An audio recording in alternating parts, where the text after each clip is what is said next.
Hello बच्चों, let's read this question. Question says late a vector is equal to I cap plus j cap plus k cap and r vector is equal to x I cap plus y j cap plus z k cap be a variable vector such that r vector dot I cap comma r vector dot j cap and r vector dot k cap be positive integers if r vector dot j cap is greater than or equal to 3 and r vector dot a vector is less than or equal to 12, then the total number of possible r vector is equal to. सबसे पहले हम discuss करेंगे key concept, and key concept is number of integral solutions. Number of integral solutions of the inequality of the inequality x1 plus x2 plus x3 up to so on xm less than or equal to n for all x1 comma x2 comma x3 up to so on xm greater than or equal to 0 and n belonging to natural number are given as n plus m c m. अब हमें question में क्या बोल रहा है कि a vector is I cap plus j cap plus k cap and r vector is x I cap plus y j cap plus z k cap. यहां से अगर मैं r vector dot I cap निकालता हूं तो क्या हो जाएगा, सिंपली आई कैप का कोफिशिएंट आ जाएगा that is x. r vector dot j cap निकालेंगे तो सिंपली j कैप का कोफिशिएंट y आ जाएगा. r वेक्टर डॉट के कैप निकालेंगे तो के कैप का कोफिशिएंट आ जाएगा दैट इज z. अब हमें क्या बोल रहा है, r vector dot I cap, r vector dot j cap and r vector dot के कैप भी पॉजिटिव इंटीजर्स. अब पॉजिटिव इंटीजर्स में जीरो काउंट नहीं होता है, तो इसका मतलब क्या है कि ये तीनों जो होंगे ग्रेटर देन और इक्वल टू 1 होंगे. तो यहां से मैं क्या बोल सकता हूं कि x इज ग्रेटर देन और equal to 1, y is greater than और equal to 1 and z is greater than or equal to 1. अब हमें बोल रहा है कि r vector dot j cap greater than और इक्वल टू 3 होना चाहिए. r vector dot j cap कितना आया है y, तो हमें गिवन है कि y इज ग्रेटर देन और इक्वल टू 3. अब मैं सिर्फ और सिर्फ y ग्रेटर देन और इक्वल टू 3 कंसीडर करूंगा बिकॉज y अगर ग्रेटर देन और इक्वल टू 3 हो गया तो y ग्रेटर देन और इक्वल टू 1 तो अपने आप ही हो जाएगा. नेक्स्ट हमें बोल रहा है कि r vector dot a vector is less than और equal to 12.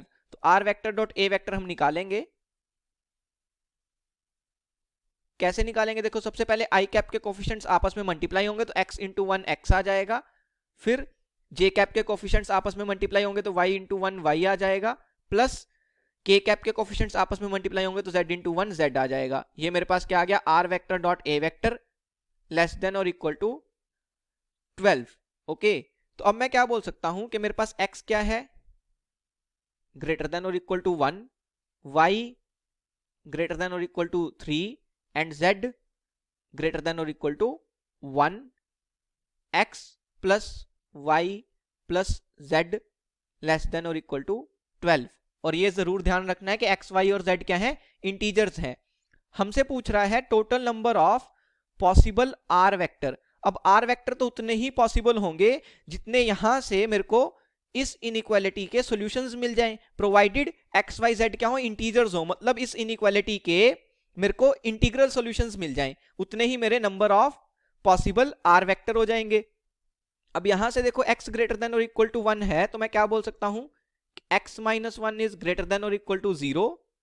Similarly y minus 3 is greater than और equal to 0 and z minus 1 is greater than और इक्वल टू 0.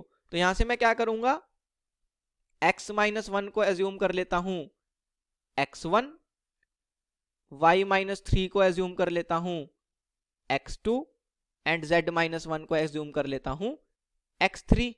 ये मैं कर सकता हूं। अब यहां से देखो क्या बन जाएगा, x will be 1 plus x1, तो यहां से आ जाएगा 1 plus x1 plus y will be 3 plus x2, so 3 plus x2 plus z will be 1 plus x3, so 1 plus x3 less than or equal to 12। यहां से क्या आ जाएगा, देखो x1 plus x2 plus x3, यहां पे बनेगा 3 plus 1 plus 1 that will be 5, 5 को right hand side ले जाएंगे तो लेस देन और इक्वल टू 7 आ जाएगा। और इस इनइक्वालिटी में x1, x2, x3 तीनों क्या है, ग्रेटर देन और इक्वल टू 0 है। यहां से देख सकते हैं x minus 1 is greater than और इक्वल टू 0, उसी को हमने x1 माना है। Similarly y minus 3 is greater than और इक्वल टू 0, उसको हमने x2 माना है। z minus 1 is greater than और इक्वल टू 0, उसको हमने x3 माना है। This means x1, x2 and x3 are greater than और इक्वल टू 0। ऑल्सो इंटीजर्स तो वो होंगे ही। तो अब मेरे को बेसिकली इस इनइक्वालिटी के नंबर ऑफ इंटीग्रल सॉल्यूशंस चाहिए provided x1, x2, x3 are greater than और इक्वल टू 0। अब यहां पे हम अपना की कंसेप्ट यूज करेंगे। तो अगर मैं अपने की कंसेप्ट से कंपेयर करूं तो m कितना है 3 और n कितना है 7 है। तो यहां से मेरे पास क्या आ जाएगा कि m इज 3, n इज 7, तो number of possible integral solutions कितने हो जाएंगे,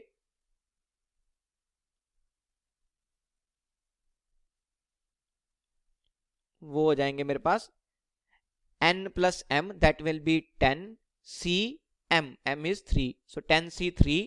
और जितने इस इनइक्वालिटी के इंटीग्रल सॉल्यूशंस मेरे को मिलेंगे उतने ही पॉसिबल आर वेक्टर मेरे को मिल जाएंगे। तो बेसिकली हमारा जो आंसर है number of possible r vector वो कितना हो जाएगा 10c3। कौन सी ऑप्शन मैच कर जाएगी, option A is my final answer. Hope you understood it well, best of luck, thank you.